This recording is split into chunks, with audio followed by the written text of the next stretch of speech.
So we've gone over the last figures that Gallup has released. Në anketën e re të Gallupit mbi dëshirën e njerëzve që të emigrojnë, cilat ishin përfundimet më interesante? Yeah, so one of the questions that we ask in the entire world is, would you like to leave your country Pyetja që u drejtuam njerëzve në botë është nëse kishin dëshirë të largoheshin nga vendi. Në krye të listës ka vende si Sierra Leone, ku 75% e njerëzve thanë se duan të largohen. Ndërkaq Shqipëria është e katërta në listë. 60% e njerëzve thonë se do të donin të largoheshin përgjithmonë nga vendi. Cilat janë arsyet që i shtyn njerëzit të duan të largohen nga vendet e tyre në përqindje kaq të larta? The two biggest things that we see that Dy shkaqet kryesore që vërejmë është se njerëzit duan të largohen pasi ka një formë krize. Për shembull, Siria është një ndër 10 vendet me përqindjet më të larta për shkak të konfliktit. Një tjetër arsye është ekonomia. Në shumë vende të varfra njerëzit duan të largohen për të gjetur mundësi ekonomike. Dy faktorë të tjerë të rëndësishëm që njerëzit duan të largohen nga vendi janë korrupsioni dhe siguria vetjake.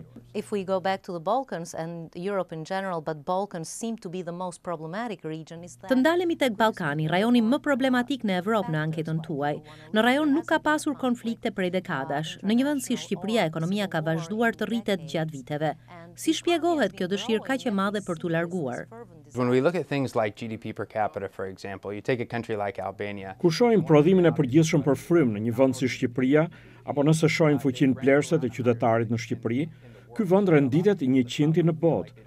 Pra, shumë njerëz besojnë se në Shqipëri nuk u ofrohen mundësitë ekonomike që mund të gjejnë diku tjetër. Shohim se tërheqja më e madhe për të vendosur në vende të tjera është ekonomia. Vendi që tërheq më shumë njerëz në botë është Amerika. Njerëzit duan të vinë në Shtetet e Bashkuara pasi këtu ka mundësi ekonomike, si dhe pasi kanë njerëz të afërm këtu. Vendi tjetër ku duan të shkojnë shqiptarët është Gjermania, pas Shteteve të Bashkuara. In addition to the United States is Germany. Those are the top two destinations of where Albanians want to move. Why this whole thing right now? Why such? Përse kjo rritje tani? Përse jo disa vite më parë? Well, I wouldn't say necessarily that it's an overall increase. I mean, there are a lot. Nuk do të thoja me do e mos është në një rritje në vetvete. Shqiptarët kanë vite që shprehin dëshirën për të larguar nga vendi. In the Gallup poll is mentioned that these are just desires to emigrate and don't necessarily mean that people will actually go into. Në anketën e Gallupit thuhet se këto përqindje reflektojnë dëshira dhe jo shifra reale të emigrimit apo njerëz me plane konkrete për emigrim. Si krahasohen shifrat me lëvizjet konkrete të njerëzve? When you look at the trends in Albania specifically, and we actually look at the population, whether it's... Kur shohim prirjet në Shqipëri, vrem se popullata në 5 vitet e fundit po ndjek kahjen e gabuar, që në atë kohë ka filluar tendencën e tkurjes me 0,1%. Pra, mund të shihet se të dhënat reale ndjekin të njëjtën prirje si dëshirat që shprehin njerëzit. It does actually map to people's intentions. And it's true in all the Balkan countries. So when we ask people, do you want to leave? Kjo është e vërtetë për të gjitha vendet e Ballkanit. Në të gjitha këto vende, mbi 25% e njerëzve shprehen se do të donin të largoheshin. Në Kosovë kjo shifër është rreth 45%. But what exactly does Si do të ndikonte kjo prirje tek potenciali i këtyre vendeve për zhvillim? When you're looking at countries in the Balkans, for example, Kur shohim vendet e Ballkanit, problemi kryesor është largimi i trurit. Kur pyesim njerëzit nëse duan të vendosen në Shqipëri, ata që shprehin dëshirën nuk janë njerëz të arsimuar, po ashtu nuk janë të rinj.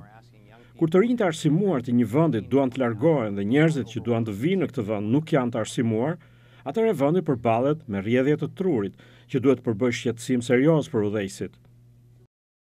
And you have correlated. Çfarë qëndrimi mbajnë ballkanasit ndaj emigrantëve? if you look at Albania and you compare it to Macedonia, for example, when you look at the acceptance or the receptivity of migrants, they are very different and it has not changed in the past. Nëse shohim Shqipërinë dhe Maqedoninë dhe i krahasojmë nga qëndrimi i tyre ndaj emigrantëve, këto vende janë shumë të ndryshme dhe kështu kanë qenë gjatë viteve të fundit.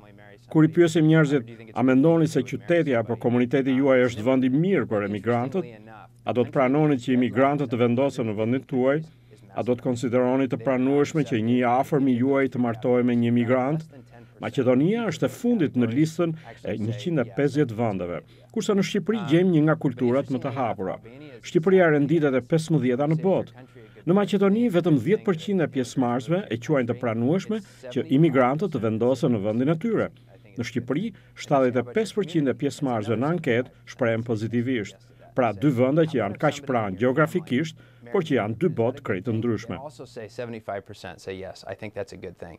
So you can see it's, even though they're right next to each other, you can see two very different worlds between Macedonia and Albania on those particular indicators. Mr. Clifton, thank you very much for your time. Thank you for having me, and thanks for having an interest in our work.